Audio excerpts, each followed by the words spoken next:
Hello, world. Hello, everybody. Welcome to a solo episode with me and my best friend, Krista Williams. It's on the couch. 10 years. We've been together. The wheels are starting to come off. Guys, I've been public and facing for 7 days straight. Yeah, it's a little. I need to go into my hole. Where's your hole? Home? It's a great question, actually. My hole is home is where the cats are.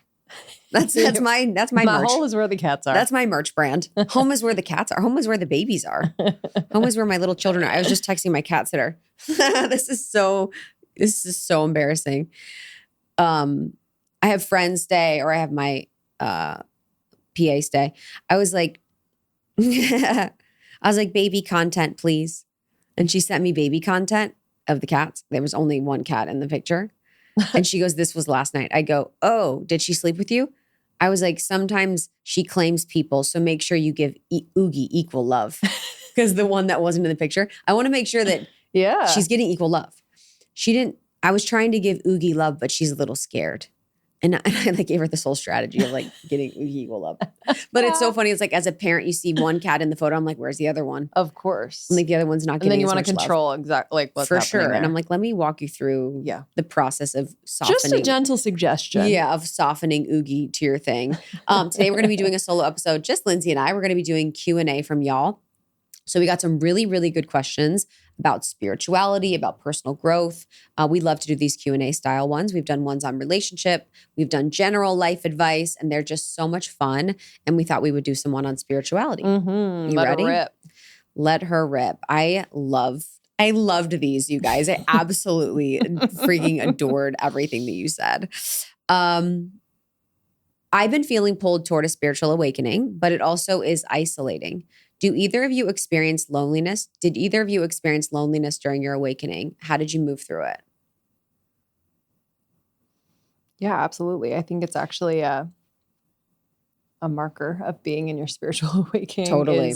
Is a sense of loneliness. And I think for me, it was twofold, maybe threefold, but twofold in the sense that I think I was understanding more deeply who I am on a soul level, but also why I am the way I am based on my upbringing, and not just the 3D aspect of that, but the energetics of my upbringing. Mm-hmm. And so that kind of kickstarted an individuation period, yet another one from my family. And it I knew it was necessary, but it did feel like they didn't understand me, or they didn't really want to at the time. And I didn't feel as close to them. So that felt a little lonely. Mm-hmm. And then with friendships, I think, some of my friendships went through either a death and they were done during that time, or a period of pause where I kind of needed to move through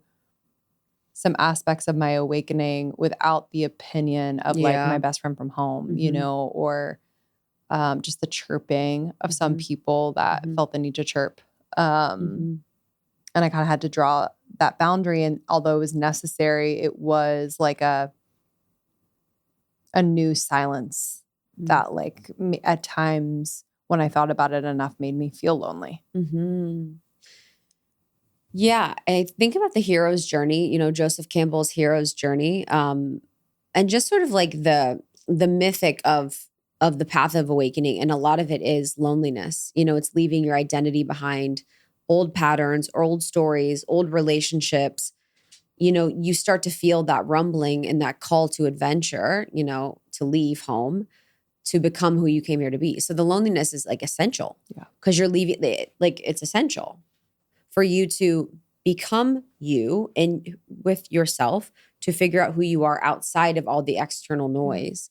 I think I felt very lonely I don't know if I felt lonely. I think I have. It's interesting with me because I'm so watery sometimes, where I'm I've felt lonely my whole life, and then I've felt surrounded by people my whole life. So I have these kind of dueling experiences. And I think I was so driven by something that I never really latched onto loneliness, but I definitely felt different, I think, which was helpful. But I think if you're someone that feels lonely, there is a way that you can hopefully find community and find people that are sort of on the path. But I think loneliness is essential to your spiritual awakening. I did a whole episode on this. You could say it's called Lonely on Your Spiritual Path, where I really talked about the importance of feeling alone, of feeling and leaving, of leaving your like old identity behind. And I do think that loneliness is sometimes a certain type of loneliness is a symptom of you being disconnected from like your true self. And so like, as I started to kind of, have my own journey of getting to know myself, eventually, like I didn't, even on like Friday nights in alone, I didn't feel lonely. I was like, I am so content. I'm with the person. I love this person. Yeah, 100%. So true. Yeah, I'm like, I love this girl. So you kind of get to, I think it absolutely that feeling of loneliness in relation to other people is a part of the path. Yeah. And then there's also the loneliness of like not feeling super connected to your soul. Yeah. That is like a loneliness. Yeah. I think I felt lonely. It's interesting, the phases of loneliness on the spiritual path. At the beginning, I felt lonely because I felt like no one understood what I was going through. Right. I felt very different. But it's interesting now at the phase that I'm at because I feel lonely. I felt so lonely. I don't feel this anymore, but I felt so lonely for a while because I couldn't bring everyone with me. Right. I was like, oh, I'm going to leave you behind. And so there's a loneliness of people that grow where you continue on your path and your journey of growth. And I've left, I think, every relationship. I've left them where I was, or even worse. But, I think there's that part of it too, where there's just kind of multiple layers of the lonely that you feel on the path. Yeah. Yeah. Okay. How do you balance the desire to be of service with the need to protect your own energy? I keep burning out trying to help everyone. I did a post on this recently because I do a lot of work with empaths. And I said, just because your energy heals doesn't mean everyone should have access to it. Just because you're someone that has a healing energy, a healing vibration, you and your essence is healing, doesn't mean that every single person should have access to you. And so when we are in service and we live a life of service, your service is best served when you are in your own essence, in your own frequency, and your own experience that is the most joyful. So your service to self is service to others. I think that's where we kind of get it all twisted. We believe that to live a life of service, we have to bypass the self. We have to martyr. We have to, sacrifice. We have to give up. We have to have less and lack and all of that. Actually, the greatest service that you can do to others happens through service to self. So we were on the podcast with Flynn Sky the other day, and he was talking about how there's a lot of research that Flynn Skidmore. Flynn Skidmore. Oh, sorry. What did I say? You said Flynn Sky, which is a clothing brand. Oh my God, wow. We were on the podcast the other day with Flynn Skidmore, and he was talking about the research about you healing for yourself actually heals generationally and heals ancestrally. And so you being someone that is actually healing yourself will support others. Yeah, it's so true. I think about it in like a personal context of like within the family being of service and just kind of learning now, having had an incredibly present mom growing up, which I'm so grateful for, but there was also the aspect of like not taking care of herself and not having that just awareness of when she needed to tend to her own needs or, what her body needed, what her spirit needed, and how that is actually making her an even better mom or giving her the energy she needs, whatever it is. And so as a mom now, I think about that a lot, where there's a part of me that all I want to do is spend time with my family. And I kind of have to look at that piece of why I feel so identified with that. I think it's partly because it's what I saw growing up. And then when I'm in an experience of doing something for myself and making that time, and even if it takes me away from my family, I am 9 times out of 10 so much better when I come back. So it's like this, sometimes we have to push ourselves a little bit outside of our mind because our mind says something else about it to really take care of ourselves or really allow ourselves and give ourselves the permission to be in that joy, to be in doing the things that like truly light us up, because everyone benefits when we do that.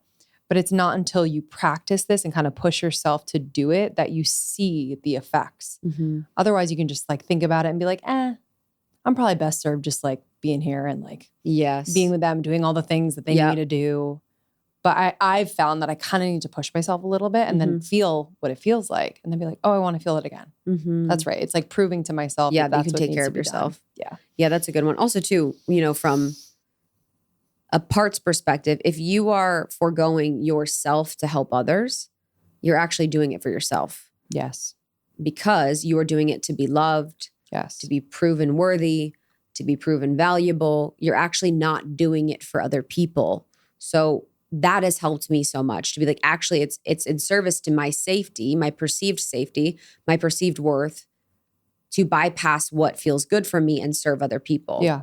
And so when you can get really clear about that, it can be helpful. So you being yourself, you healing yourself is going to be the greatest service for anyone. Not that I'm saying service is not important, but you should be serving yourself first and then serving from a true and genuine place of overfill and abundance. Yes. Because then that energy is what's shared and served.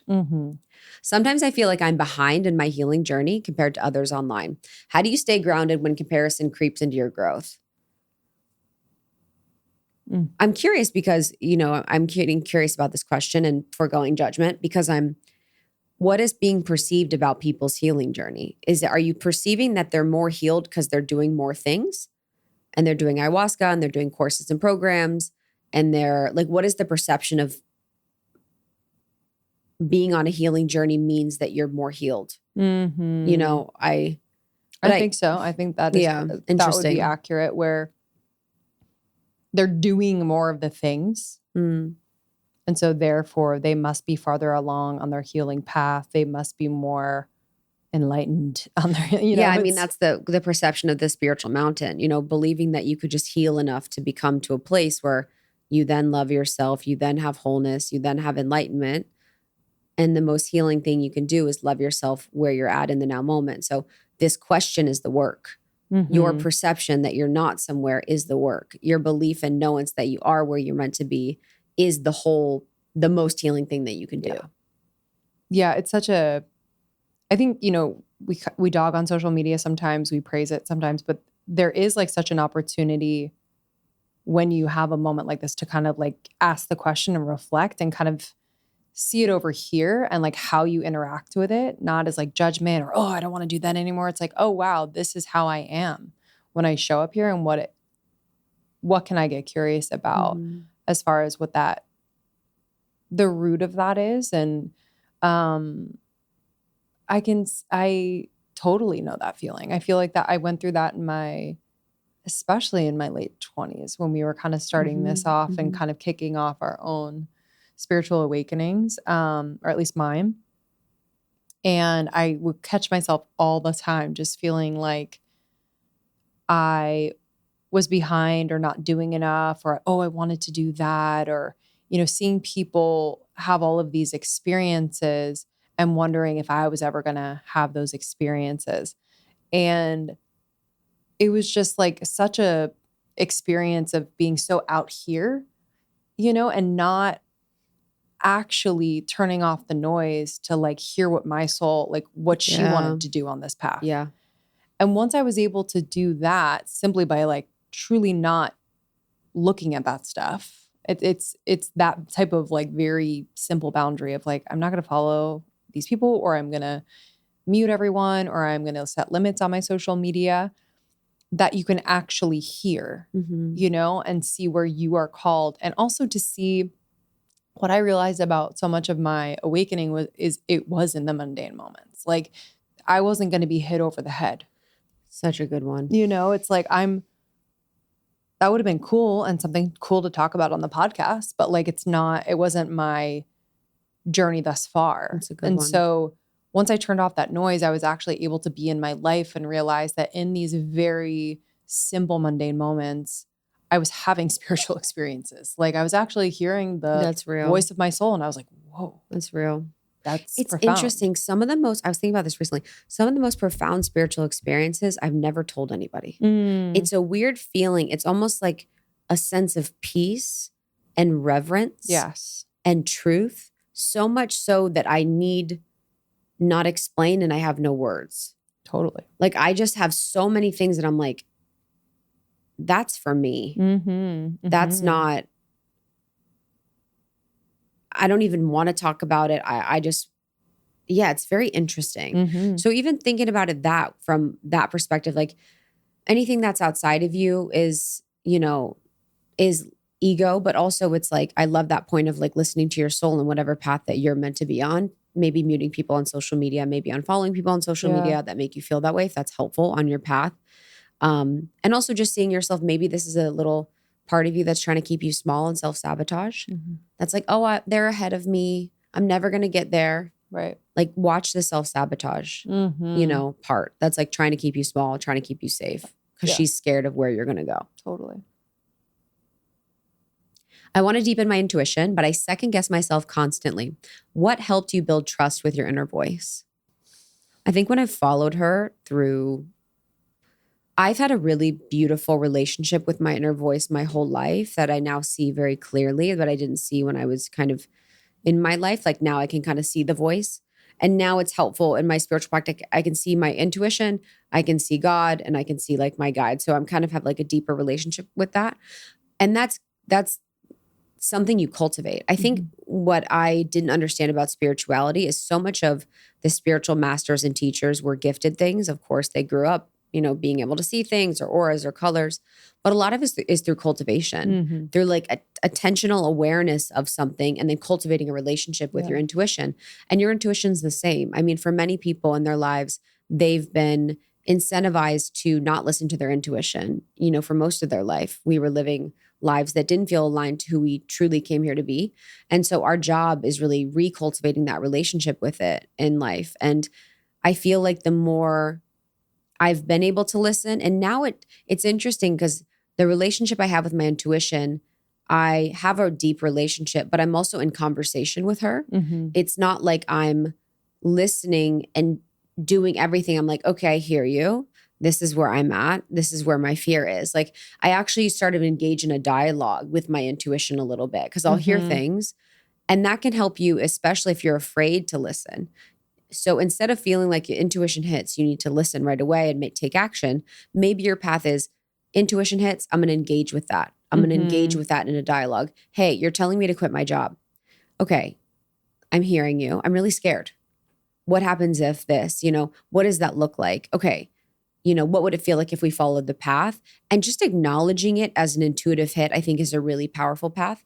But the biggest thing to deepen your connection with your intuition is getting quiet. It's the most unsexy and annoying thing, but it really is turning the outside noise. I was off my phone for 2 weeks and I didn't have social media for 2 weeks, not intentionally, but God just does his thing. And I was on a walk one of the days and I was like, whoa, I had like downloads. I had not had downloads in so long. Like I had really cool ideas. Like I had two ideas. Like I woke up in between my sleep and awake. I was getting messages about the hero's journey. And I was like, okay, interesting hero's journey. And then I woke up and I realized I had been gifted the book by Joseph Campbell. I was talking about hero's journey a little bit. And then I was kind of like looking and I went to the book and was reading it that morning. And then I was getting this whole thing about how so many of us are on the hero's journey. And when we can see it as that, it becomes so much lighter when we're on the spiritual path. The loneliness makes sense. The darkness makes sense. The trials and tribulations make sense because we're all on the path of our hero's journey. And I just had this whole like moment and this whole like little world just landed in my mind because I had the clarity of having no phone for 2 weeks. And I had the clarity of being alone and being able to kind of explore the intuitive hit that I got sort of in my wake state. Yes. Oh my God, 100%. Turning down the noise is number one.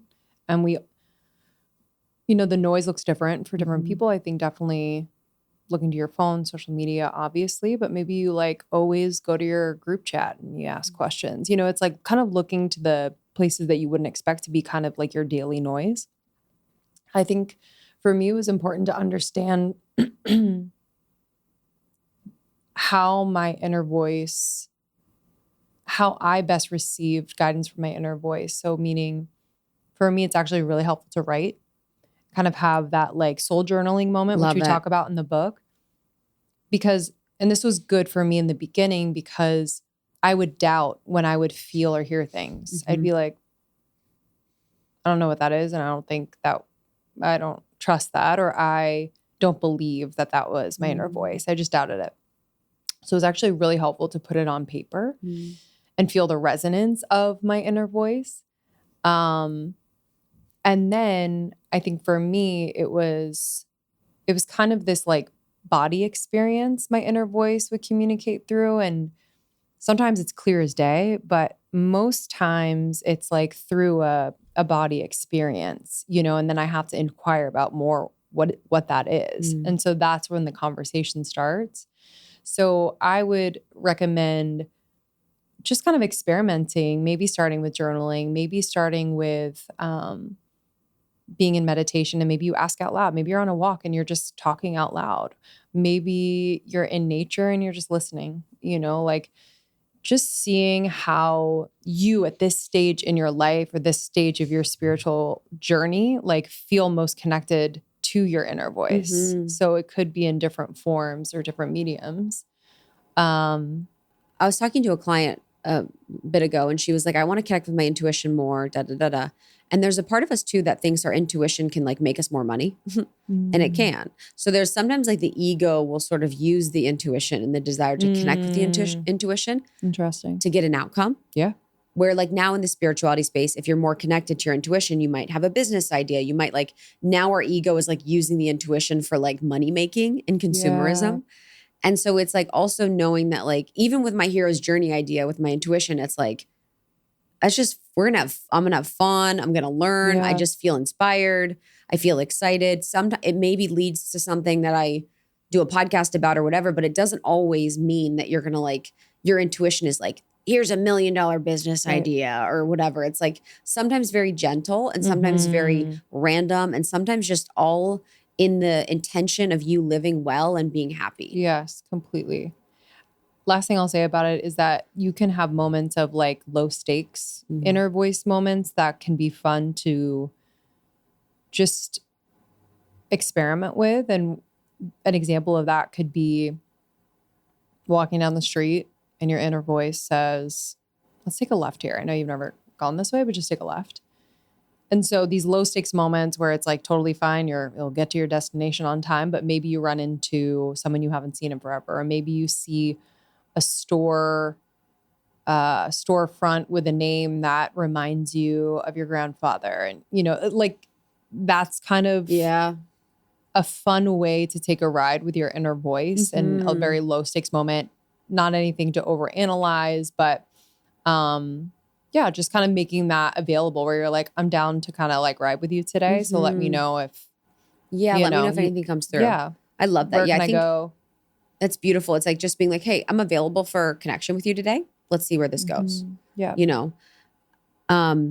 What advice do you have for someone who feels like they're spiritually awakening, but their life still feels chaotic on the outside? It's life's problem, isn't it? My sister. I mean, my sister's chaos still can be a symptom. Yeah. Chaos can be a for total... sure. When I was in high school, I was a little pig pen, but it was like chaos in my field. I was just getting in car accidents. Like I was just like crazy. And so I think really recognizing too that the change has to happen within. And what I've realized on my path, it's been interesting in my metamorphosis journey a little bit. It was like I changed so much on the inside, and then my physical body changed, and then my home changed.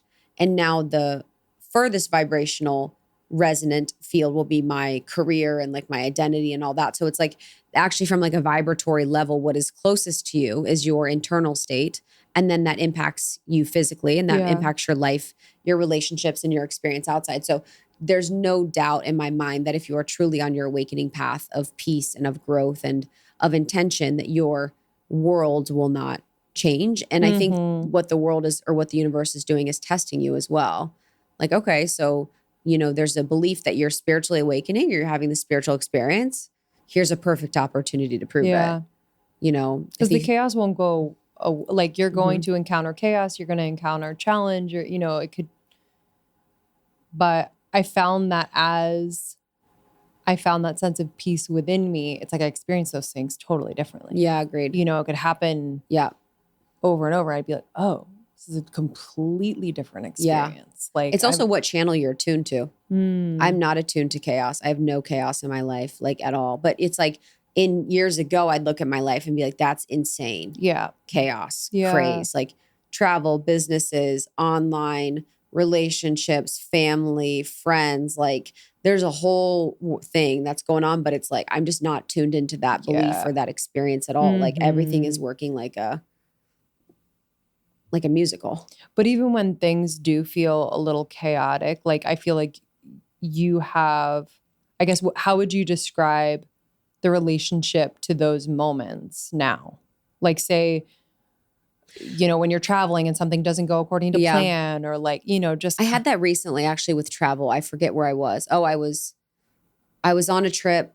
I had a rental car because it was a weird trip. I landed late somewhere, small airport. The guy that was going to pick me up couldn't pick me up anymore because it was too late. I had to get the last rental car at the place and drive by myself a few hours and get in really late. My flight had been delayed 3 times, so I was getting in really late. It was like 3 a.m. And then I had that rental car, and the rental car, I was going to drive it back to the airport. On my return, it got towed. And so I was too late to fix it and get towed. I had to have them towed. I had to do all this stuff. I had to like call them, whatever. I just was like, I mean, honestly, I was like, something in my field is creating this. I don't know what the lesson is here that I'm doing, maybe slowing down. I think there was some sort of kink in my field that was causing this this scenario, because it ended up being like $3,000 that I had to pay for everything. It was such a bummer. But I just I don't take it seriously. I don't take anything personally or seriously. I'm like, this is where I'm at. This is what's going on. Yeah. I have no reaction, because that reaction is what creates that charge for that to stick. Yeah. So you just never react. You just stay neutral. This is because you don't want to be a match for it. I don't want to be a match for that type of energy. Exactly. But even I was thinking about with my travel lately, like I just have a lot of things. And I was, usually I think before I was like, when I felt like everything was sort of getting too big, I would feel myself trying to constrict, where I'd be like, oh, I can't handle this. This is too much.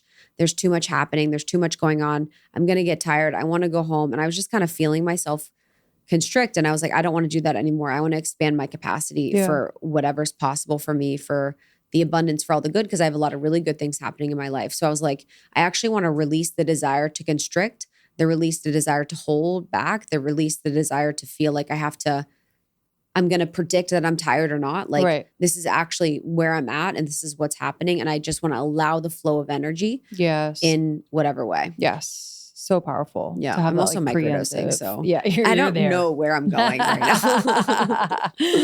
Oh, so good. Amazing questions. Yeah. So good. Thank you guys. Love you guys. I'm on my last leg here of this. I need a nap. One-eyed Nelly over here. I know I need a nap and everything like that. Okay, so we have our solo. You guys can listen to other Q&A solo episodes with Lindsey and I. Those are some of my favorites.